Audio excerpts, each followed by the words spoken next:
This is the X-Zone Broadcast Network, broadcasting worldwide on broadcast affiliates and satellite program providers, including CNN Broadcast Network, Sirius Satellite Network, Star Media, Good News Radio Network, Angel Broadcast Network, Wiki Broadcast Network, and WPBN TV. For more information on the X-Zone Broadcast Network, visit us at www.xzbn.net.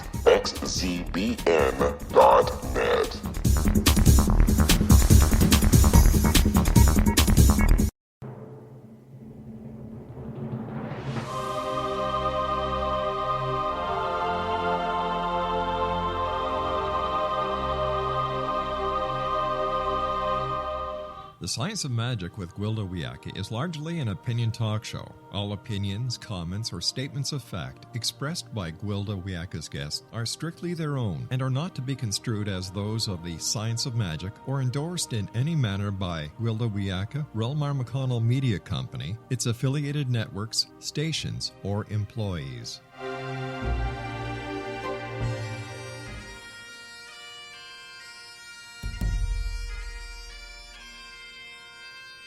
Welcome to the Science of Magic with Gwilda Wiyaka, a program dedicated to uncovering the unified nature of reality and humanity's ever-evolving place as truly galactic beings.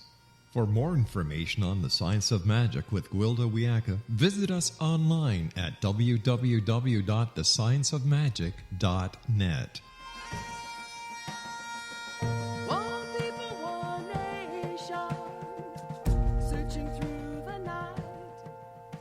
Hello, dear ones, and welcome to the Science of Magic, a program combining the science and magic of today's leading topics to co-create new solutions and promote evolutionary thinking.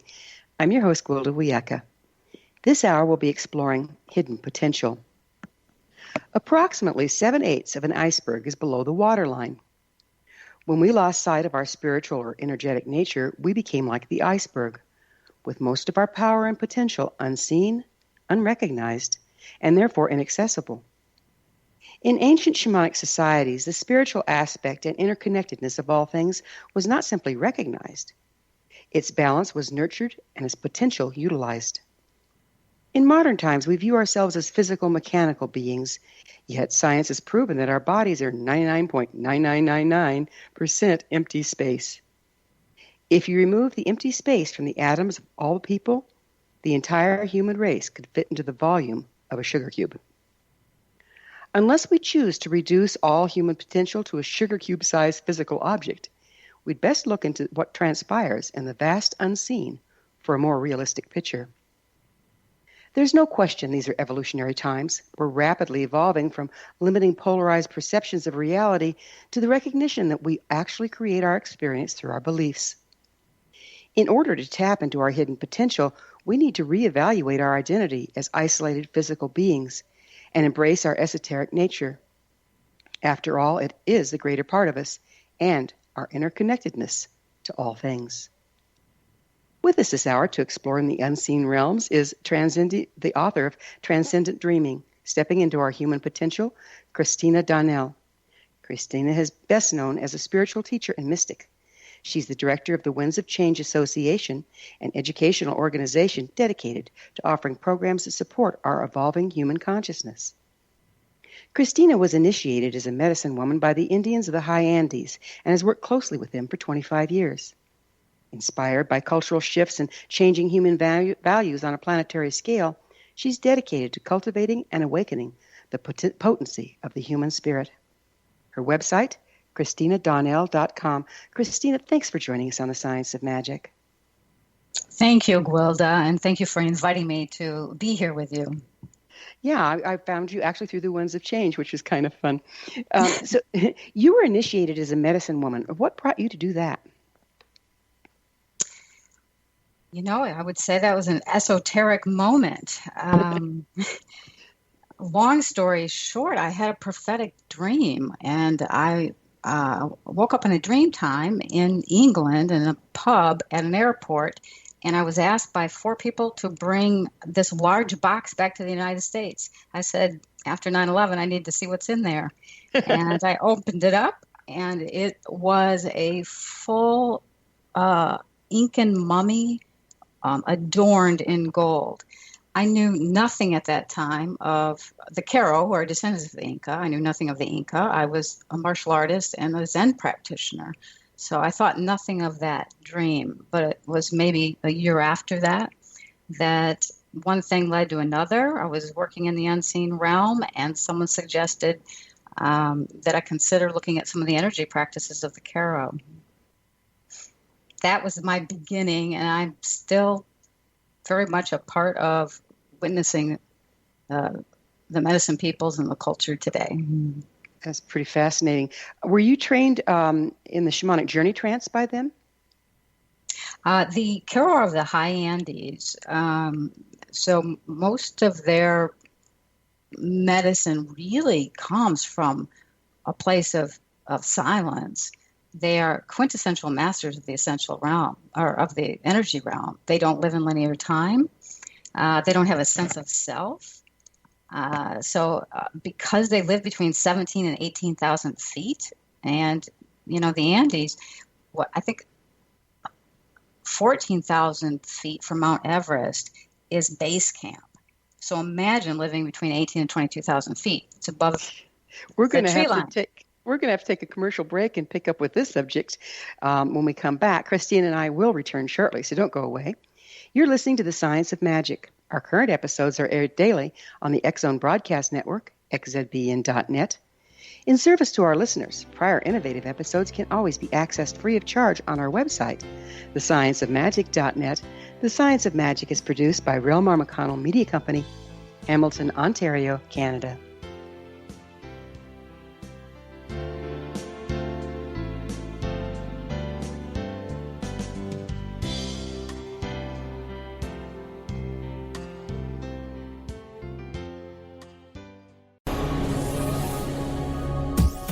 This is the X Zone Broadcast Network, broadcasting worldwide on broadcast affiliates and satellite program providers, including CNN Broadcast Network, Sirius Satellite Network, Star Media, Good News Radio Network, Angel Broadcast Network, Wiki Broadcast Network, and WPBN TV. For more information on the X Zone Broadcast Network, visit us at www.xzbn.net.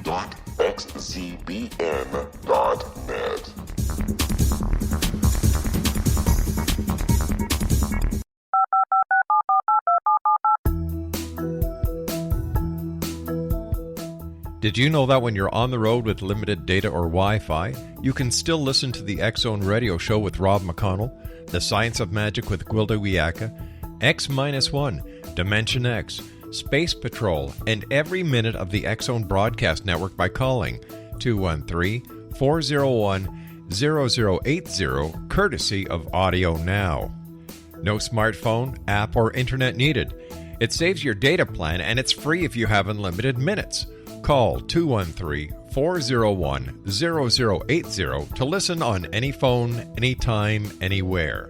Remember, 213-401-0080 for the best of the paranormal, parapsychology, and sci-fi radio programming anywhere, 24/7, 365.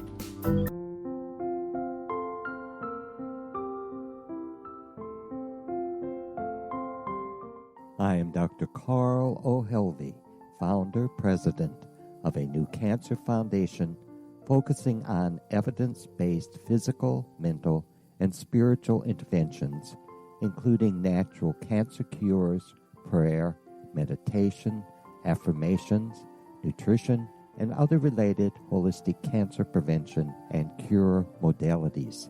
These are used in cancer education, research, and financing care.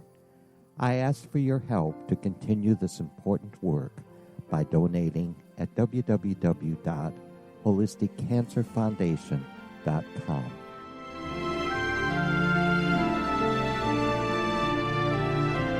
Hello, I'm Pete Marsh. With my daughter Justina, we will be presenting the new radio show, Too Good to Be True. If something seems too good to be true, it usually is. But with the help of Justina's amazing gifts, we're going to gain insight into questions that don't yet have complete answers. Have you wondered who built Stonehenge and for what reason? Why are crop circles found in the same region as Stonehenge and elsewhere? Are crop circles a hoax, or are they created with technologies that we have little knowledge of? Who built the pyramids in Egypt and also in other countries? How and why were they built? Was the Titanic switched with the Britannic as part of a gigantic insurance fraud, or for more insidious reasons? What caused the Tunguska event when trees were flattened over an 800 square mile area in Siberia? Will the new insights be too good to be true? Well, that will depend on what you are prepared to believe. Please join us as we start on this journey together. For more information on Too Good to Be True, visit www.xzbn.net. Little children aren't the only ones afraid of the dark. Millions of soldiers return from war zones with PTSD, anger, frustration, fear, and loneliness, much of which surfaces during the darkness of the night. You have the chance to change the lives of these American heroes. Songs and Stories for Soldiers.us provides free MP3 players for these men and women. With a list of 3 million songs in 16 different styles, 100,000 audiobooks, and 30,000 old-time radio programs, every veteran can find something to soothe and comfort them at no cost. All our players contain an 8-hour audio program designed to help veterans fall asleep. With 1,500 plus vets now participating, it's our goal to deliver 10,000 audio players this year. Go to our website at songsandstoriesforsoldiers.us. Help us help a veteran make it through the night.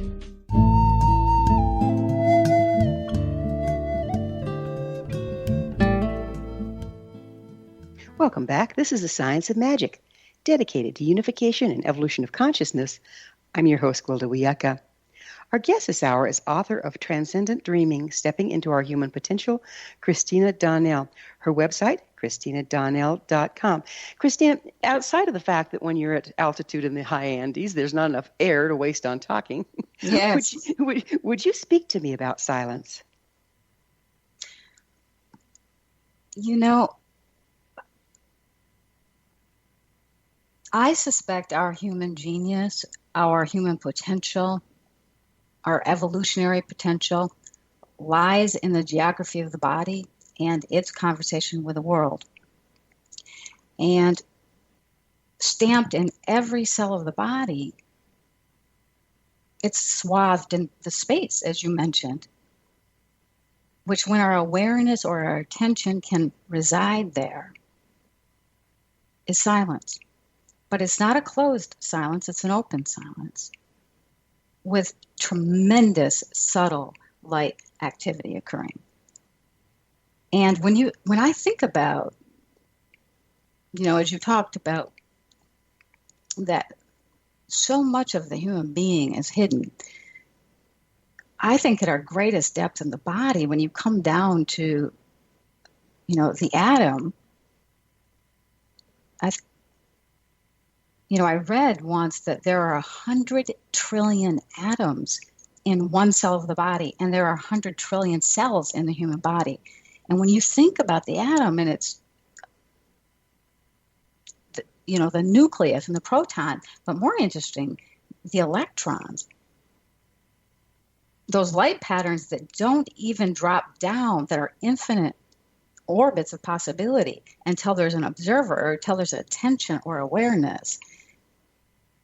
This is where the quantum realm exists, and it exists in every cell of our living body. So when I speak to silence, I'm not only talking about a meditative silence, but I'm talking about a silence that moves beyond surface consciousness, one that is not, it goes down below thought, it comes to a very still place in the body. And as our awareness deepens here, it not only finds that silence, but it becomes participatory within that light. And there's a big change in the body. As you're talking about thoughts and then the body and then light, the thoughts, where do they actually reside? Most people think we think with our brain. It sounds to me like you're talking about it in a little different way. Would you tell us about that a little? No, I do think that we think with our brain. But I also think that our awareness remains on a very surface consciousness where we use thought, which essentially is synonymous with time, to have dialogues. And unless our awareness or our attention, our bandwidth, if you will, can reside in places much deeper, so I call it a deeper mind, than just that surface consciousness, and can be very quiet there and receptive, there are places within us that don't think at all. And yet, in that receptivity, there's tremendous movement and consciousness going on. I believe this is the realm of direct knowing. That place where we're so quiet and so still, and then we suddenly have direct knowing. Is direct knowing tapping into universal knowledge through that quietness? This is why I believe it exists in the body, because as we move down into the cellular level, you start to really, sometimes I say to my students, it's learning how to be in the pocket of this very active, subtle realm of silence where light is moving out of the silence. That's just where you find, and you'll feel it in the entire body. It's this thrumming relationality. And let me give you an example. After I've had a night of transcendent dreaming, I might walk out in the morning and I hear, the birds foraging in the morning. And those songs, as they penetrate the body and they reach that light, without me even thinking about it, I feel so in relation to it that suddenly I know that Venus is above, 2 blocks away a paper is being delivered, and a tree down by the creek has been hit by lightning simultaneously, all at once. I can't tell you how I know that. It's just simply direct knowing from that place of living and being. So does that place hook you into the quantum level? The quantum level connects all things, and therefore you get the information? I suspect it does.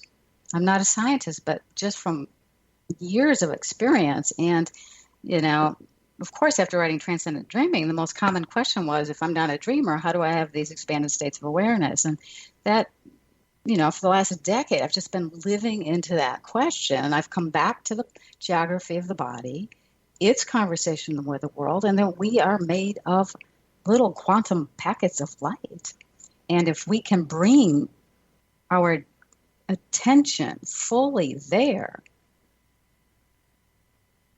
being still, being silent, there's a huge shift in where knowing comes from. There's 2 ways to enter, there's more than 2, but basically 2 of the main ways I was taught to enter into a journey trance is, 1, you go outside of yourself and you access the link between the elements, or, that sort of thing, where the elements cross. The other is to fall into yourself. And actually, when I help people die, I can take them either direction as well. I love that term, fall into yourself. Oh, into yourself. It sounds like you're talking about that place of going inward versus outward to access all that is. I am talking about going inward because fundamentally, I believe the greatest changes in our evolving consciousness reside when we are fully embodied. In other words, that our awareness is not traveling outside of the physical body, but actually is anchored within. And so really you're bringing this transcendent realm all the way into the invisibility of the body and being directly informed in ways that are not rational and are beyond speech, or at least speech as we know it now. I find it very interesting that if that is the case, that we can actually access all that is from within, our culture has taught us to not reside in the body. It has.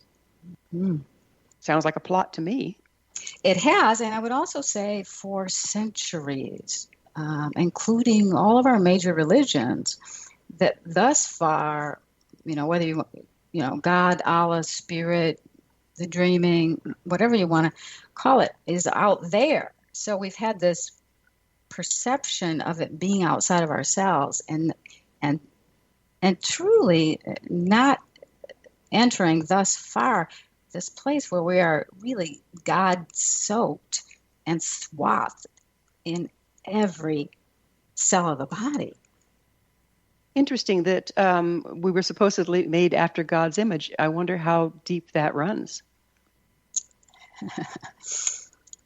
Yeah, what is the capacity of the human body as we know it today? So, I often say, once the quantum realm becomes available and you're looking through that lens in our very linear world, there's maybe the best word would be transubstantiation. There's an actual shift in the substance of the body and how you are in relationship to the world. It's also where unity consciousness is simply a byproduct of. So if we can change from within, that would explain spontaneous remission and all sorts of things, wouldn't it? It would. And when you're talking about silence to access light, does silence take us out of sound, out of that more linear mechanical wave, and put us into an electromagnetic wave, which is closer to the quantum level of scalar energy? Boy, that's a good question. I don't know if I could answer that. Again, I think, when I look at the Vedic traditions or the Buddhist traditions and in some meditative traditions, much of it is about quieting the senses as well.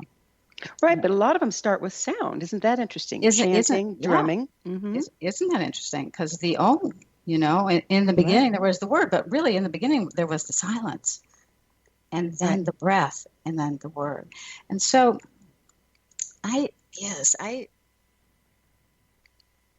personally believe that as you go deeper into the silence, the energy that has gone in, the 5 different directions of the senses suddenly becomes more whole, and the senses begin to work in a very different way. Some people would call it synesthesia.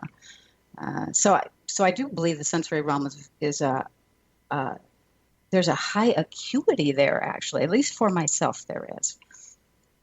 Well, it makes sense that the senses, when we're using them outside of ourselves, are more scattered and in a wide pattern because they're taking in a lot of stuff from outside. But if we turn them inward, they become more organic with one another. And is that what you're talking about? Yes, and they become less conditioned from the patterns in which they've moved before.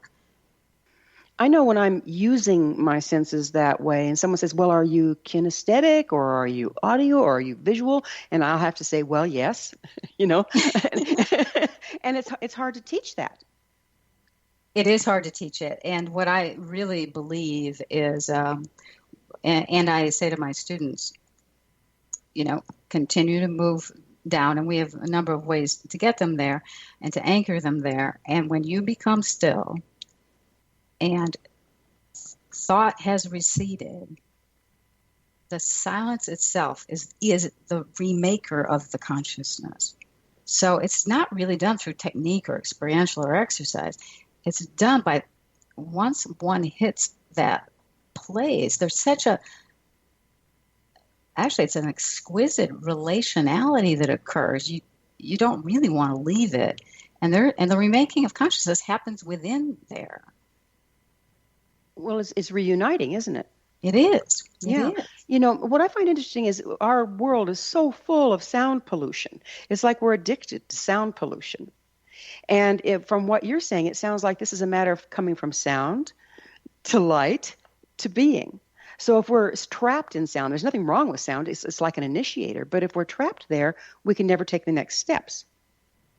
That's what with my students who are really evolving consciousness, the very first step is gathering that surface consciousness, gathering the extraneous thoughts, gathering where you have entertainment, gathering going to Facebook or Twitter or this place that takes up a tremendous bandwidth of attention, so much so that there's so little left to move to unexplored hidden places. Well, Well, it's time for a short pause. And this is a fascinating subject. Christina and I will return to our discussion of consciousness on the other side of this break. So don't go away. We're coming to you through the X-Zone Broadcast Network. Don't miss the other fine shows and hosts on xzbn.net. And boy, there's a gang of them. You're listening to The Science of Magic, your resource for creative solutions in a changing world. thescienceofmagic.net.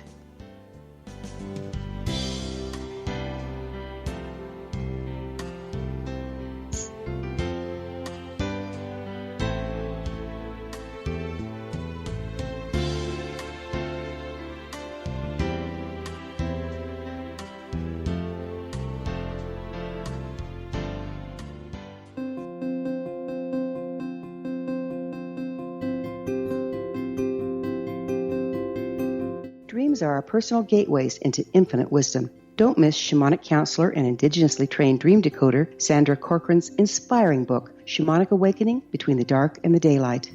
This remarkable work chronicles Sandra's 35 years of experience with diverse wisdom keepers and her initiations throughout the Americas and across the British Isles, Turkey, Greece, and Egypt. Sandy's knowledge of symbology, psychology, and myth influence her dream blog and workshops.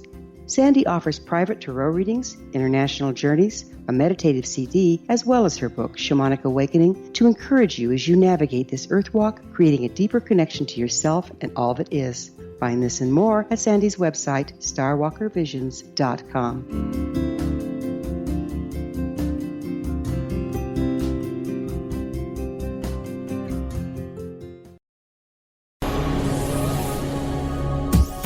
This is the X-Zone Broadcast Network, broadcasting worldwide on broadcast affiliates and satellite program providers, including CNN Broadcast Network, Sirius Satellite Network, Star Media, Good News Radio Network, Angel Broadcast Network, Wiki Broadcast Network, and WPBN TV. For more information on the X-Zone Broadcast Network, visit us at www.xzbn.net.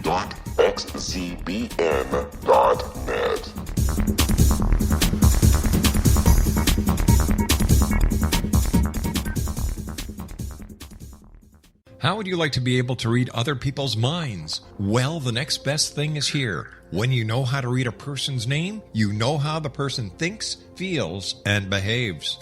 Each letter in our name holds a key to unlock our true essence. Our name contains both our gifts and challenges in this lifetime.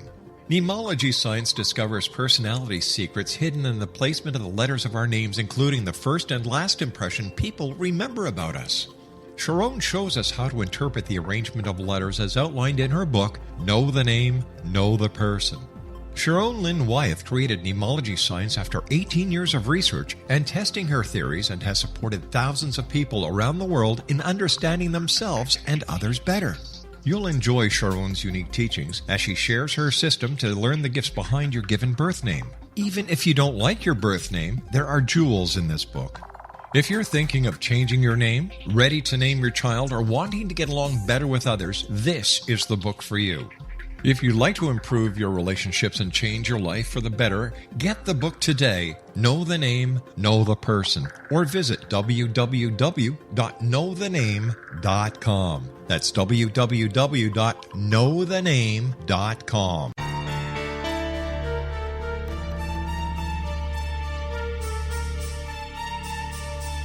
Hello, I'm Justina Marsh, and with my dad Pete, we are going to present a new show called Too Good to Be True. Together, we are aiming to discover more truths about this world and beyond. Do you have unanswered questions about the world? Do you ever wonder about aliens, conspiracy theories, or the universe? There are many shows discussing subjects such as pyramids or UFOs, but we want to relay this information based on our own research, including from spiritual means. Hopefully, listeners will be helped with their own beliefs and will appreciate the psychic insights that add to the previous research and information. We both look forward to sharing this insight and beginning this journey with our listeners. Visit xzbn.net for more information about when to listen.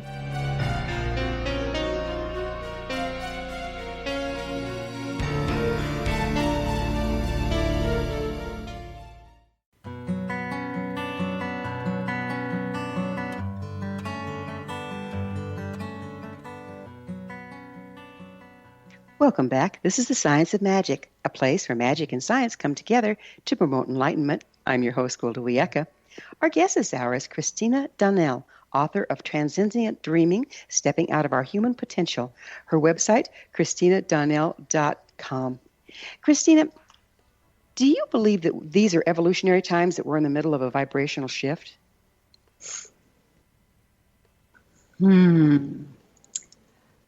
I try not to have too many beliefs. I prefer to play in beliefs because they really do come from this realm of separation consciousness. So I love to enter every moment with all possibility.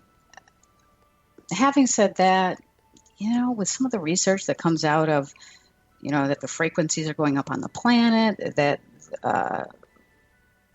the places in the Middle East, the frequency of the earth is higher than in others. I suspect just vibrationally and through the evolution of the manifestation or the supreme intelligence behind the creation, frequencies are changing. I also think about, I walk in the world as an anomaly, really, and yet I think there are a number of prototypes of consciousness that are here as bridge builders to the next generation. We've had mystical temperaments, for centuries, but I do think that there is an opening, and I think about the book The Tipping Point, Malcolm Gladwell's book, and how it says how little things can make a difference. It's why I teach. And I think about that tipping point of 20.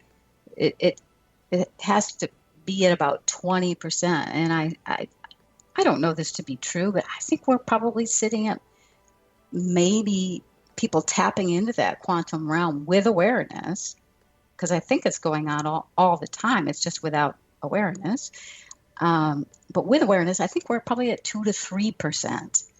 And so we're a small tributary in the larger, dominant separation consciousness right now. And yet I feel with the frequency shifts, and there's possibility for exponentially increasing that percentage. It does seem like the frequency shifts that you stated are starting to support a more conscious interaction with the quantum level. What relevance does ancient Andean practices have to do with what we're facing today? Boy, that's a good question. The Karo are by prophecy a dying culture, and they are indeed dying out. And much like the North American Native traditions, they released their prophecies in the early 1990s, saying this was a great time of change. And they released it because they knew they were dying and they wanted to pass it out to the world. And I think one of the greatest things they offer the world, and I think they leave a window open of possibility, is that because they don't live in linear time, and because they have no sense of a self, so what it means is that their reality is not centric to a self. They don't understand separation consciousness. That they really are a prototype, a window that is still living on the planet of this possibility, and it's very grounded. It's very pragmatic. They're farmers at 17,000 feet, 18,000 feet. You grow only potatoes. So I think how they are related to the quantum realm is that they hold this window open of thrumming relationality, meaning that interconnectedness. When you're in ceremony with a Karo, they call in the thunder bangs and the lightning. And when you're at 20,000 feet, the lightning strikes they're numerous, along with the avalanches. But they call that in because of that interconnected relational love, really. They're very pure in their heart, very innocent peoples. And I think this is a tremendous model to have living on the planet, even though it is dying. So, it seems like what you're talking about is stewardship. Every shamanic tradition that I've studied, they have this concept of stewardship. They're stewarding a frequency range. They're stewarding a way of being. And they also each have prophecies about this particular time in history. Yes. What are the ones that the Andes speak of? Their stewardship is for their children's children. So, but if they're dying, how do their children have children? Well, it's that awareness of that in every movement they make, it's not only for their next generation, it's for what is to come. And so to me, that's literally a beloved exchange, sacred exchange with creation itself. But if they aren't stuck in time like we are, isn't it for the history as well as the future? This is where it's difficult when you're working with a people who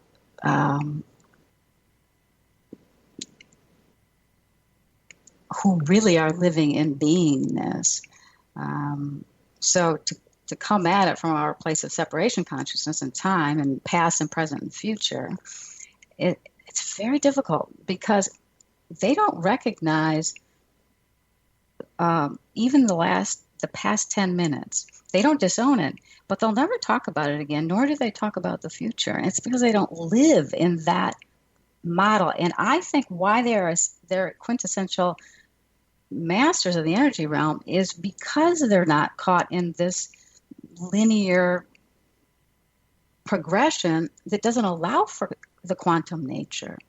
Well, obviously, the only way to manage matter at the quantum level is to be totally present in the moment. That's exactly because that's right. the only place it exists. However, if they're going to do prophecies, that's looking to the future. If they say they're dying, that's looking to the future. How does this factor out? I think it comes in with that multidimensional awareness or direct knowing.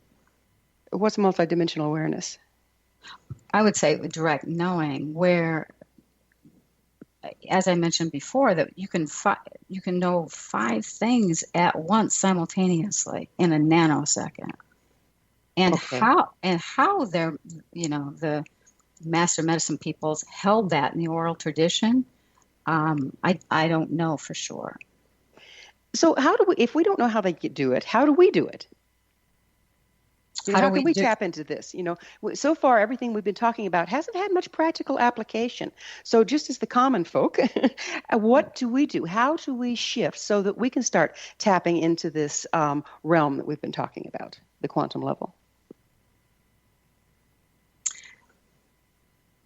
Pragmatically, I think there has to be a calling, because I do think shifting from separation consciousness to unity consciousness, which actually holds separation consciousness, I think that's an evolution in itself. And I think there are certain beings walking on the planet that it is their destiny, it is their calling, they have a longing for it, and they're likely to take the pragmatic steps. Having said that, so the rest of us are just kind of out to lunch and out of luck?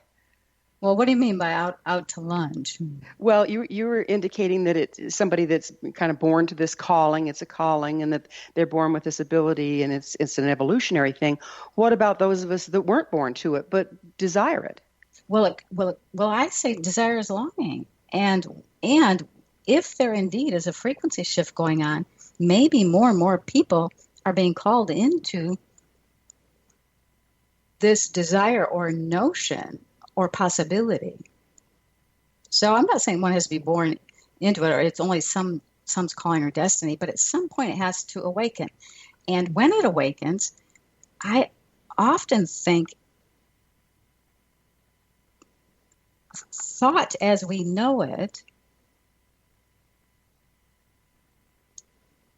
as a bloom or a flower, is in its zenith and it's starting to die or rot, and it becomes uninteresting. And I believe the essence starts to search below it. Now, so you speak of dormant awareness, or a state of consciousness that's about to awaken. Would you go into that? Is that what you're talking about here? I think it's dormant within all of us. I think it lives in the geography of the body. It's whether one is drawn to that exploration. Because it comes from a very different place. As you move down in consciousness, so I call it the deeper mind. The ego, the reality centric to itself, relaxes and recedes, and so one finds themselves often, as I watch my students in organic development, where you suddenly have no desires or interests or wants. It's complete. So there's these stages of certain things falling away while the bandwidth is growing and you're getting more silent, and then you're starting to be in the experience of that. I just like to call it it's a thrumming relationality, because it's sonorous in the body. There's a very joyous nature in it, and it holds it all. It holds what's chaotic in our culture, what's coarse and rough, as well as what's feels as though it's a purity of love. So again, I can follow what you're saying, but I'm talking for practicality. So a person has a longing. They want to access this deeper knowledge. They want to know themselves better. They want to participate in the shift. What are the tools? What tools do you offer? These are the tools, I think. I call it the art of unity consciousness. And every art has to have a medium. And the medium that is to be explored is silence. And every art has to have a craft. And the craft is a form of meditation or attention that explores the different and deeper levels of silence. But you said there wasn't any technique. Now you're talking about a craft. Help me out here. It's not a technique. It's a practice. And because techniques and experientials don't shift the consciousness, a practice begins to shift dimensions of attention. It's a practice. I think the art of unity consciousness, for those who are called to it, it's a practice. I don't understand the difference between practice and technique. You know, a technique is a technique has to be practiced in order for there to be a shift. So It isn't that there isn't a technique, but I do think you can get there in different ways. So, So what different ways? I'm throw me a bone here. I'm trying to figure out how to get there. Say I'm the person off the street. I'm trying to figure out how to get here. And we're going to pick up with this on the other side, because this is a place I think we all want to get there. Yes. Okay. We need to take another break. Christina and I will be back shortly, so don't leave us now. This is The Science of Magic, your resource to altruistic professionals of science and the esoteric, working to create common ground for the betterment of our world. Join our email family to receive our amazing topic-driven episode collections at thescienceofmagic.net, and always you can email me at info@thescienceofmagic.net.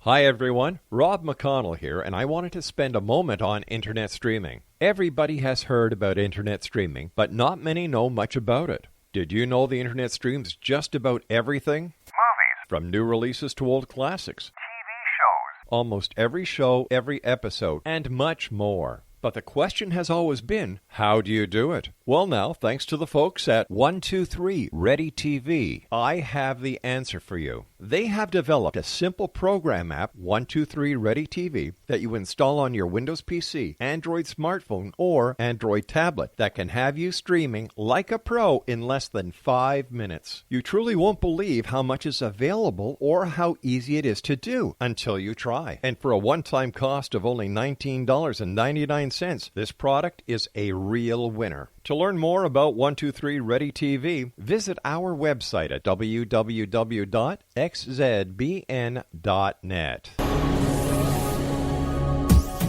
This is the X-Zone Broadcast Network, broadcasting worldwide on broadcast affiliates and satellite program providers, including CNN Broadcast Network, Sirius Satellite Network, Star Media, Good News Radio Network, Angel Broadcast Network, Wiki Broadcast Network, and WPBN TV. For more information on the X-Zone Broadcast Network, visit us at www.xzbn.net.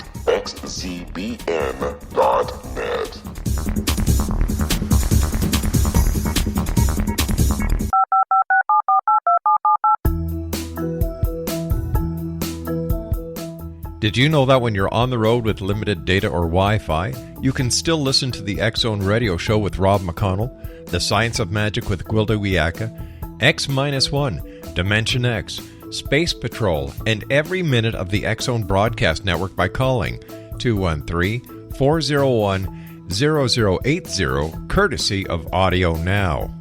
No smartphone, app, or internet needed. It saves your data plan, and it's free if you have unlimited minutes. Call 213-401-0080 to listen on any phone, anytime, anywhere. Remember 213-401-0080 for the best of the paranormal, parapsychology, and sci-fi radio programming anywhere, 24/7, 365.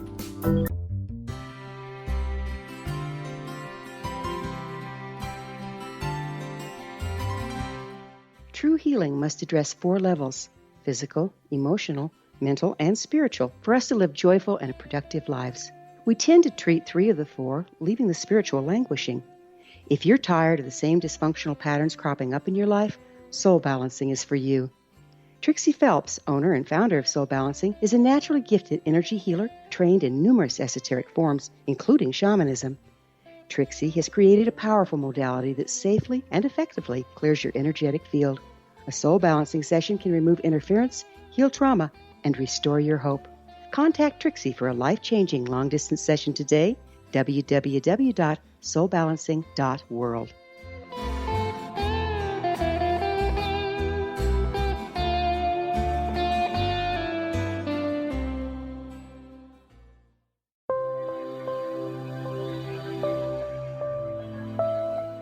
There's a legend shared by many indigenous cultures of a time when the nations were cast to the 4 corners of the world.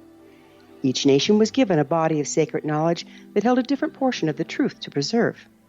True reality could not be known until all the nations reunited, combining the information. If a single one was missing, the world could not be reborn and darkness would prevail. The Science of Magic Radio is dedicated to reuniting the sacred knowledge. With the understanding, none of us has all the answers, but together we can open new perceptions and possibilities. Through our combined vision, the world can be reborn into a place where darkness no longer prevails. Join me, Gwilda Wiyaka, and the Science of Magic daily on the X-Zone Broadcast Network, xzbn.net, or visit us at thescienceofmagic.net.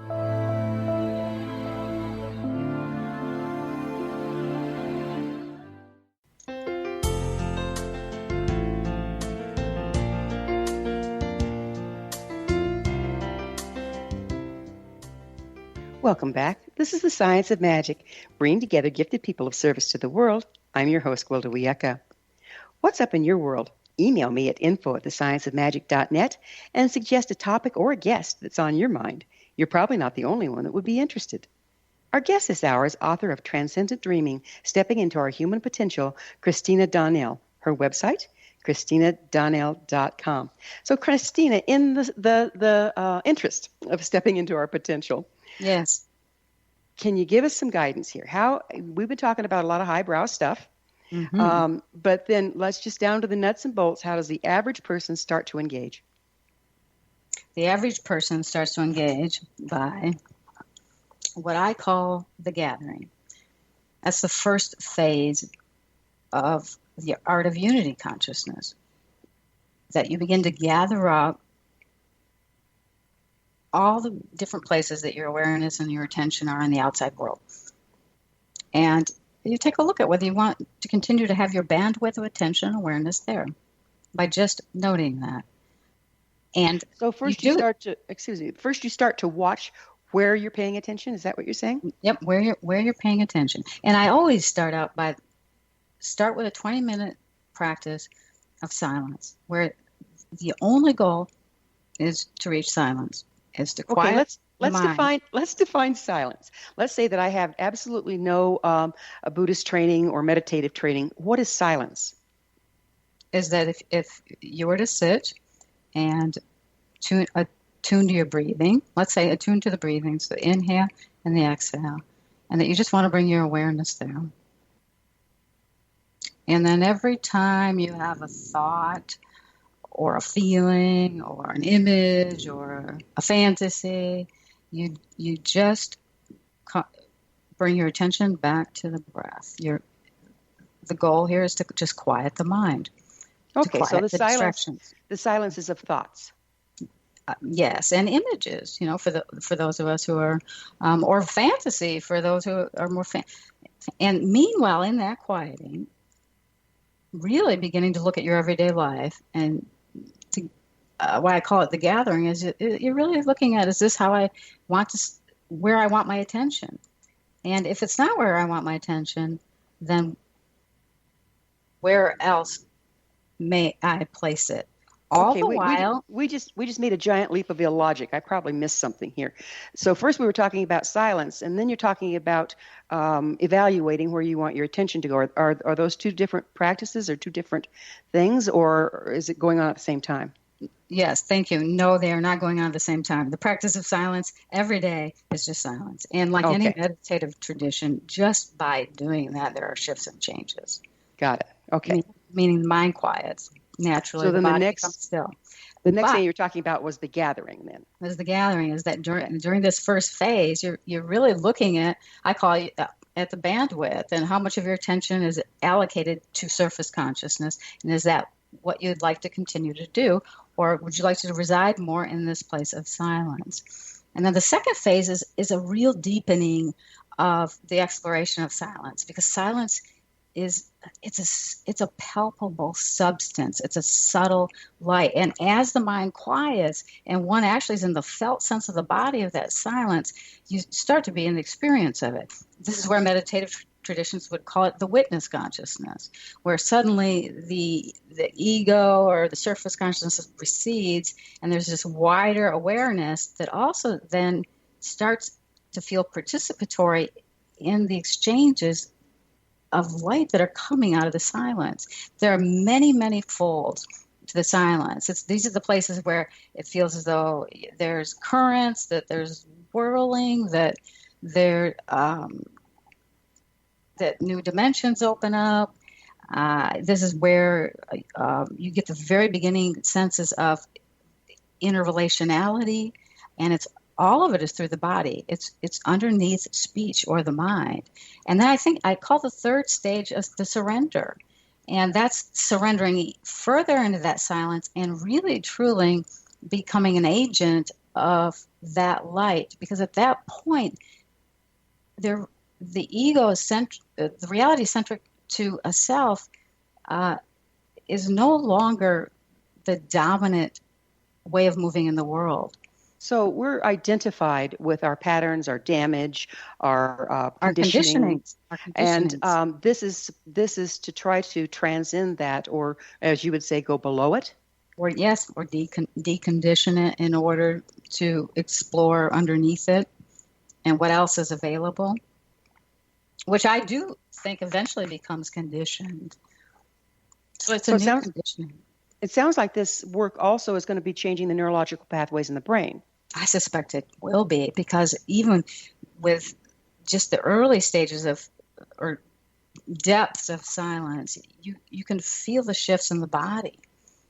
You can feel it in the back of the head, and then how it comes down the neck and moves out through the body. So I am certain there are changes in how the brain is functioning. How could there not be? At the quantum level, it's a different mathematical order.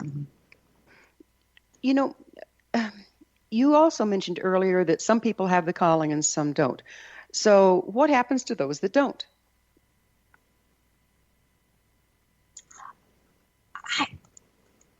I think they continue to live as they were probably called to continue in the plane of realization, which is called separation consciousness. So we have separation consciousness and unity consciousness coexisting. Right now, you said there's less than 1 or 2% that are really entering into the unity consciousness, and we need 20 to tip it over. How are we going to get there? Well, Gwilda, let's make it 2 or 3%. Okay, let's get optimistic here, right? You know what? I wonder about, I call them the new prototypes coming out of the consciousness, or onto the planet. I do wonder, our children who we call on the spectrum, and I understand there are environmental toxins and mutations here, but I also know that many of these young children are in unity consciousness and can't individuate, and which is why they don't pick up language quickly. So I'm wondering if it's already occurring in the species. We're just seeing the maladaptive part of this evolution. Don't know that to be true, but I wonder. Hey, let's look at it this way. Children before they're born are coming out of unity, right? So Yes. they come into polarization, and that's what growing up is about, is learning how to function in a polarized universe. Yes. If indeed we're moving to a higher, more unified place in the galaxy, if indeed our solar system is raising in frequency and becoming more unified, then wouldn't they be able to maintain more of their original nature as they come in? And wouldn't it be on us to reach a hand across and set up environments that support how it can be nourished?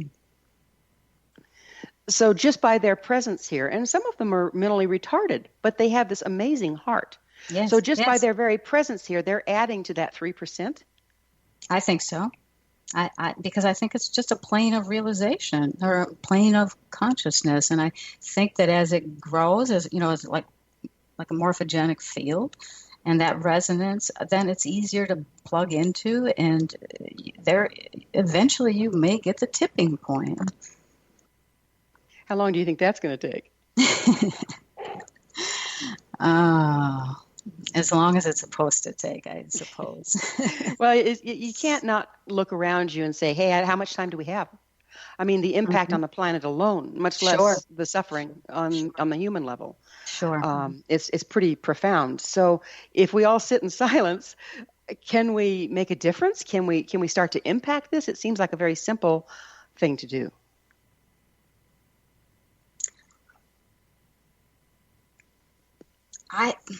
I think little things always make a difference. And I think when one becomes silent and moves from within the silence, the movement in the world comes from a different place. It's just like language or words that come out of the silence. They're not just surface linear words any longer. They're little cups of virtual light with different capacity and dimension. I mean, this is why when someone with great consciousness says, I have so much gratitude, thank you, it's felt different than someone who may say, I have so much gratitude, thank you. The felt sense behind that is from the depth from which it's coming. And that depth is a quantum field. It sounds to me like we've been talking for about an hour about love. There isn't, it's all love. Love and creation and destruction are all occurring simultaneously. So creation and death come from that force that moves the sun, that moves the wind, that moves the stars. And when one is in the felt sense of that in every moment, that creation and destruction, the simultaneity of it, it's a love that its speech does not do it justice. Time flies, Christina, and we're out of it. Thank you so much for coming on the show. It was wonderful to share a moment with you, Gwilda. Thank you. Our guest this hour is the director of Winds of Change Association and author of Transcendent Dreaming, Stepping into Our Human Potential, Christina Donnell. Her website, ChristinaDonnell.com. This has been The Science of Magic. Join our email family to be the first to receive our thought-provoking, topic-driven episodes at thescienceofmagic.net. Until next time, dear ones, may you be blessed with knowledge and comforted with love as you embrace your hidden potential.